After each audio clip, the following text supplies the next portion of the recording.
Hey, fitness and sports fans, Coach Frank here. Today I have a special guest, Dean Cooper. He was on episode 54 earlier this year. We're going to be talking today about some of the injuries that people come across in basketball, just like we've been doing with golf. I want to show you some of the things that they come across in basketball between range of motion, posture, and some of the things that happen to athletes that cause them to not do as well in their games. So get in the game because I'm going to bring all that to you and more right after this. Let's do this. Game on, sports, fitness, and health fans, with another episode of the Sporting Good Posture Digital Radio Experience. Gear up for Coach Frank's advice from the sidelines as he helps you crush your game, no matter what sports, health, or fitness game you play. Hey, this is Coach Frank. I'm Sporting Good Posture. What are you sporting? Hey, Coach, what do you got for us today? Welcome back to another episode of Sporting Good Posture. This is Coach Frank. And I have Dean Cooper on for the second time this year. We're going to be doing another interview with him, talking about some of the NBA injuries he's seen with their athletes, some of the college injuries he's seen with some of the players he's come across, and some of the rehab that these guys do to really get back on their A game. And I'm even going to sneak in some golf because we're both into golf. Dean loves golf. I've done a lot of episodes on that lately. So we're going to talk a little bit about that. And we're going to get to all that and more here in a moment, right after this message. We've all said it. We've all felt it. My feet are killing me. But did you know foot and ankle pain turn out to be more than just discomfort or inconvenience? That's why the Foot Leveler system is now part of the Posture Care Center at Ideal Health and Wellness. Whether you work on your feet all day or even if you're just up and down, your feet and ankles are part of your basic structure and mean everything to how you function throughout the day. The reason? Posture. It's super simple. Most people think of posture as standing up straight, but don't realize that standing is part of it, making the feet and ankles just as important as the spine itself. Your feet and ankles are part of a blueprint Mother Nature designed for your most basic functions, making posture support from the ground up totally essential. Perhaps you found a pair of inserts from the store and maybe even got a little relief, but relief doesn't correct the problem. In fact, it ignores it altogether, making it all the worse. Even if the retailer allowed you to self-scan your feet, it won't take into consideration your specific posture and support issues. Going to a retailer or even a foot care professional may provide relief on the short term, but for the best support, overall posture needs to be evaluated. If your feet are giving you issues, or if your overall posture just doesn't seem right, your next step is a Foot Leveler's 3D digital foot scan and posture screening at Ideal Health and Wellness Center. The Foot Leveler's program is designed to get at the postural issues that are blocking your ideal function and handle the trouble at its source. The result is a custom set of inserts that last years instead of months, customized to your foot and your current footwear too. But with Foot Levelers, you'll also have better posture, and with that comes better function. Don't wait. Generic inserts wear out, and so does your basic structure. Support your posture the way it was designed, customized to you. Get your Foot Levelers 3D digital scan and posture screening today, free, and see where your future posture stands. Call 615-567-6683 now. So we're back with Dean Cooper. He was on the show earlier this year, episode 54. He's a former NBA coach. He's had some time in college, but he's coached the Rockets, the Trailblazers, and he's even coached the Bulls. And he's had a lot of experience with sports and injuries and many different players. And I want to welcome you back on the show today, Dean. It's great to have you back, and we're just going to get right into it here. You've had a lot of experience in both college and the NBA, and one of the things we were talking about is I've done a lot of golf episodes lately and talked about some of the things that hold people back on golf between range of motion, their posture, their flexibility, whatever it is, anything that's kind of holding them back from previous injuries. What do you notice being a coach now? And you just were talking about it. You moved from the NBA, now you're doing college again. What are you noticing about the kids? And you mentioned some of the things that you were talking to them about body maintenance and things like that. Could you go over those again, just for our listeners about those kind of things? Yeah, coming from the NBA, any athlete, whether it's the NBA, Major League Baseball, golfers, football players, whatever it is. Your body is that's your money making machine, right? So over the last 10 to 12 years, and it's probably pretty true of all, say, the major sport, hockey, football, baseball, and golf or basketball, and then probably golfers too. Is it used to be, just weightlifting and doing this, but it's really become an all-encompassing stretching, hydration, body maintenance. There's so much more time put into that than ever. I mean, staffs are growing immensely. When I first got to the Rockets, we had 2 trainers, and I think when with the Bulls the last couple of years in Chicago, the performance staff was probably 8 or 9 full-time people, not to mention the outside doctors and, physios and all that. So definitely a huge swing in just awareness of it. A lot more time spent doing it. Guys spend a lot more time in the training room than they used to. And as I mentioned prior to coming on, obviously there's rehabilitation going on with some players, but it's really more about preventative maintenance. What I try to tell our young guys here in college, if you wait till the oil light comes on in your car, your engine's already doomed. You got to do the preventative maintenance of changing your oil, staying on top of your transmission oil, and all those things so that the engine and the transmission don't go bad. And I think there's a lot of reasons for it. I think people have just gotten generally more educated on it. And in regard to the injury, and you probably can speak to this, in fact, I just read an article maybe within the last month. Now there's this big talk about kids become specialized in a sport at a very young age now. And so they don't get overall body sort of maneuverability and maturation. They use the same muscles over and over and over and over, starting at a very young age, which, it's ironic. Sports medicine's probably never been better. However, injuries have also never been higher. Yeah. So. And you're right that when they're specializing, especially you'll see it in pitchers, particularly, I'm seeing kids coming out of high school already getting Tommy John surgery, and they're playing baseball all through the year, where when I was a kid, I'd play it in the spring and summer and then move on to another sport after that. They definitely are specializing more. Are you noticing guys coming in more with some of these catastrophic injuries like ACL tears and Achilles ruptures and shoulder tears? Are you seeing that more now?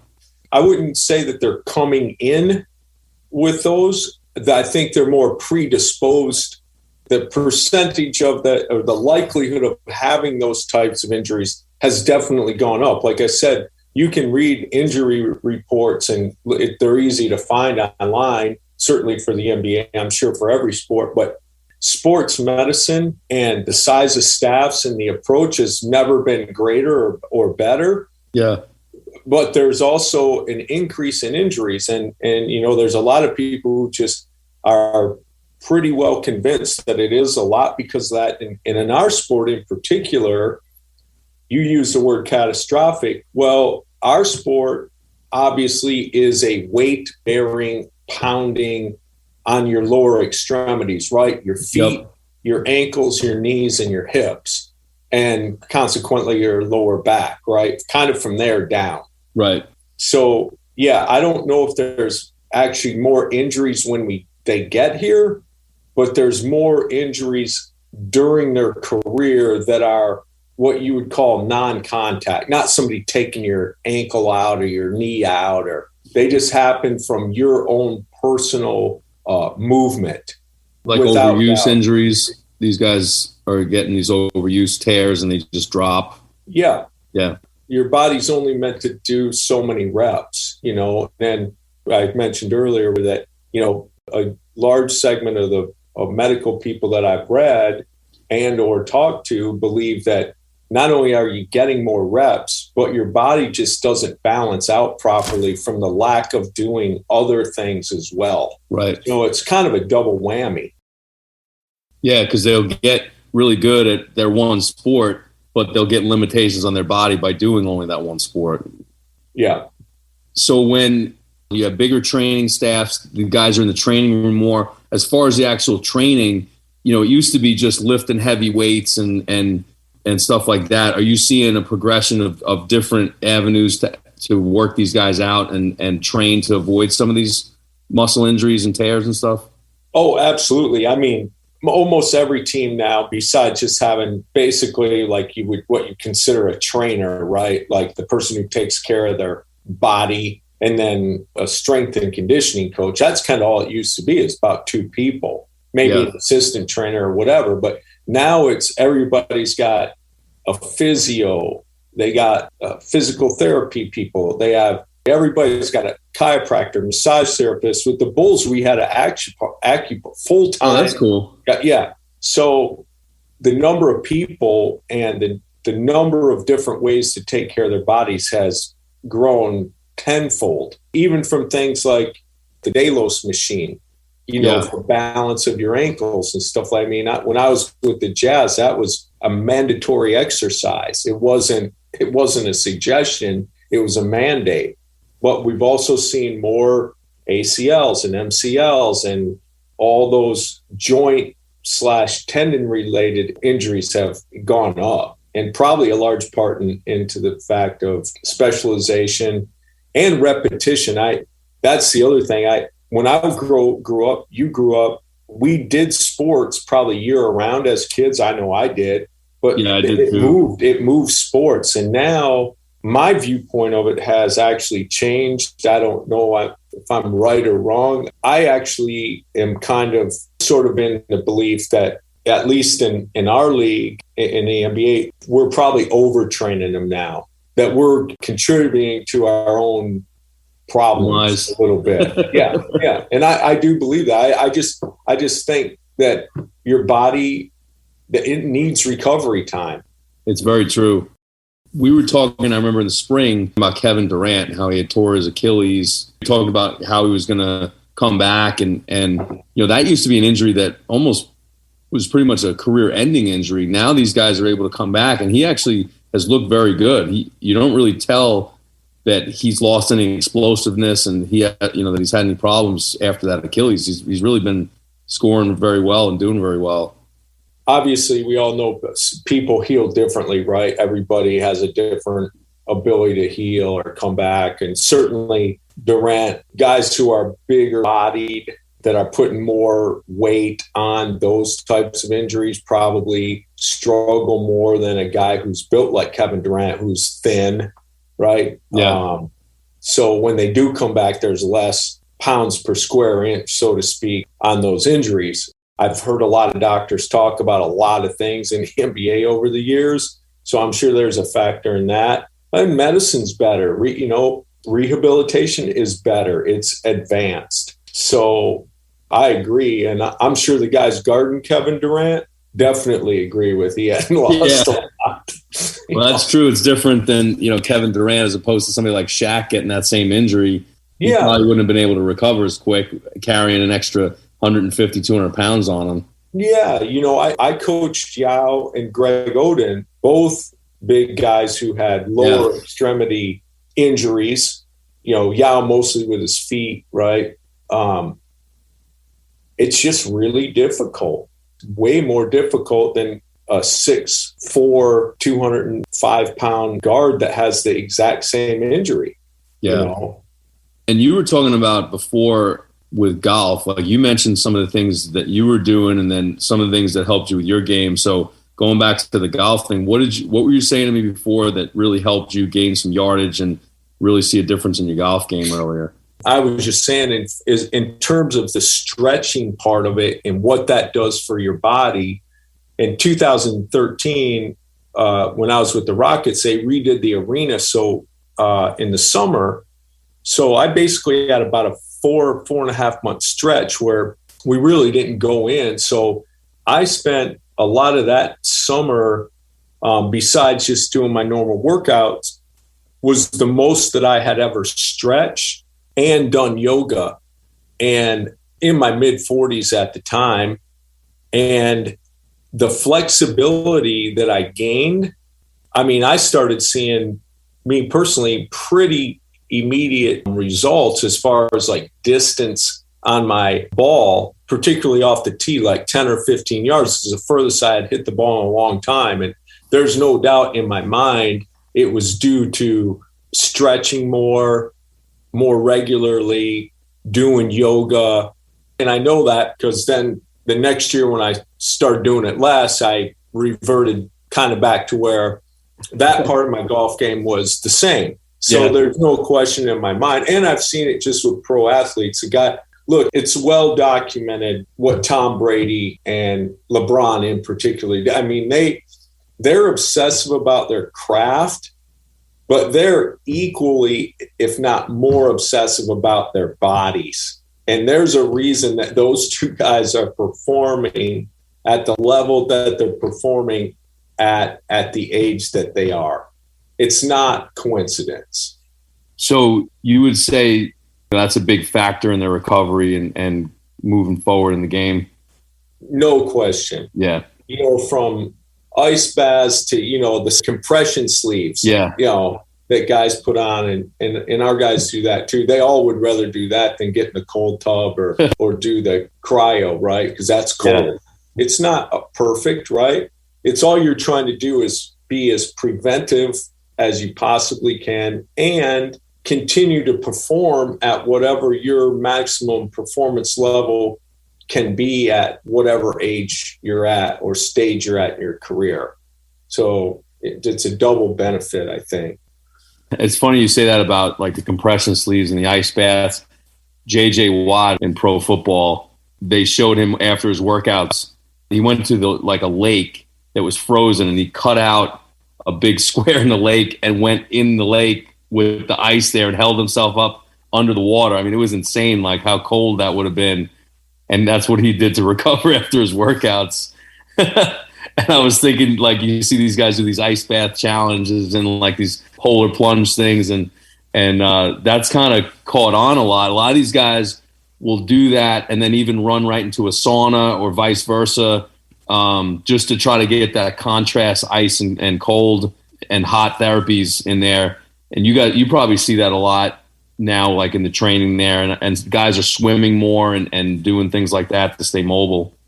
Oh, absolutely. I think in the NBA, all the facilities, with the way the facilities are now, you have your hot tub right there, and then right next to it, you got it's not a tub, it's basically a cold pool now. I mean, with the way these, like a 10 foot by 10 foot where multiple guys you can walk right down in there and then walk out and then walk right into the hot tub or just over to the regular swimming pool.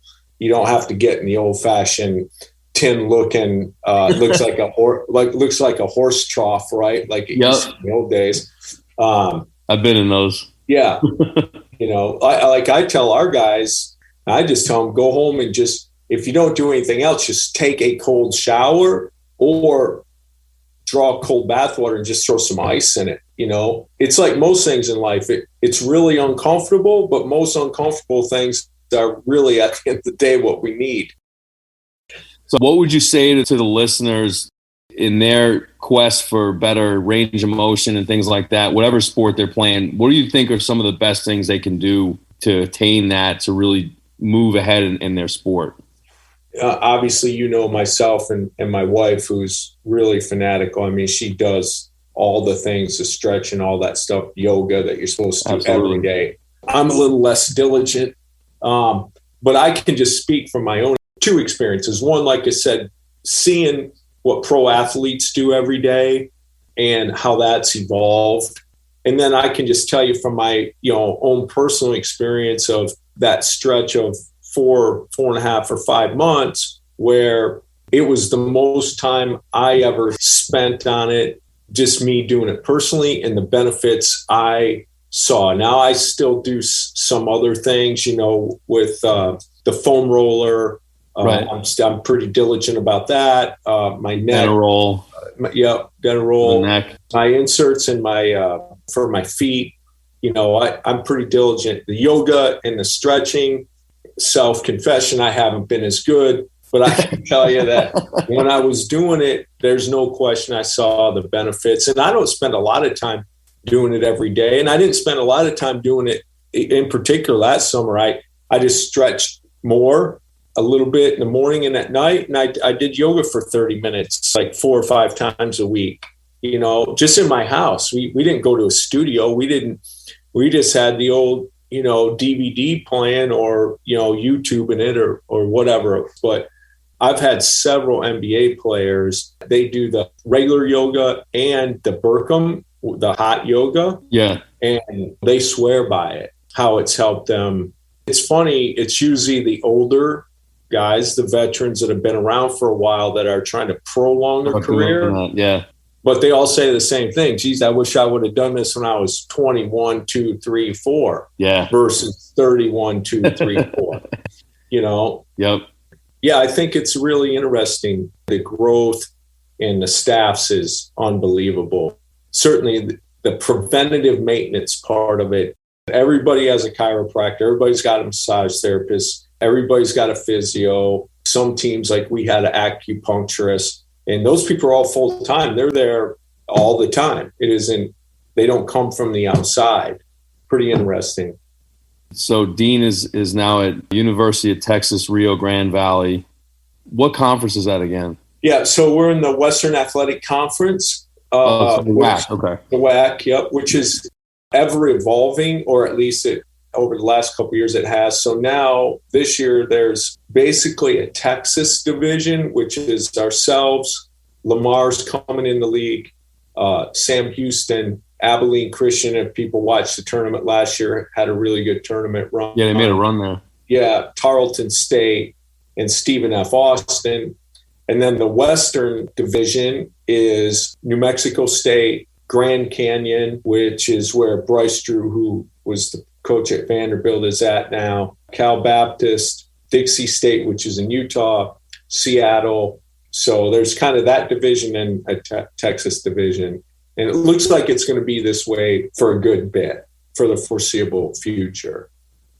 Well, I'm happy for you. You found a good school, and I want to wish you a lot of luck in your season. And it'll be nice. You'll be able to have fans again at these games, and I think that'll really be fun. It was cool watching some of these NFL games over the weekend and seeing all the fans again. So it'll be nice to have a full arena to go play under. The coaches miss the fans, I think, is obviously, but I can tell you that no one probably misses it more than the players, feed off of it, whether you're home or away, you need the energy. And so I think it's really good.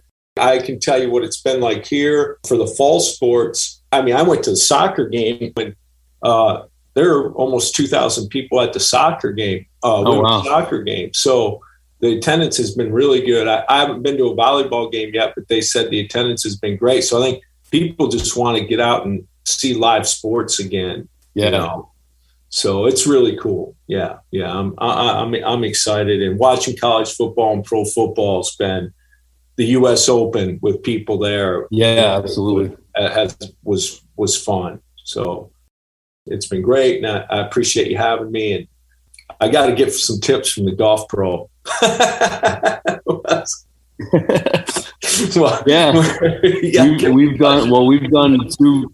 We had the two recent episodes that we did on golf, and then I had Micah Hicks on a couple of times, so you can go back and listen to his episodes. Yeah. But there's a lot of good episodes. We're going to do some more golf stuff. We really have a lot of listeners that love golf, and we've been moving in that direction more lately.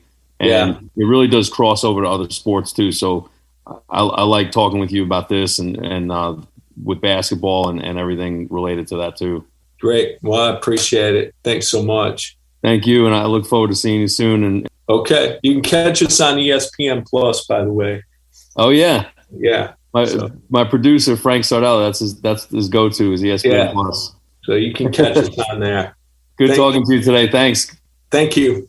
So one of the things I wanted you to take away from this episode that Dean talked about was specialization in sports. A lot of kids are doing that now, and even adults as well. And it's really important to do multiple sports, because if you don't get multiple sports, you're not doing different motions, different range of motions, different activities, and different kinds of training that you do for these sports.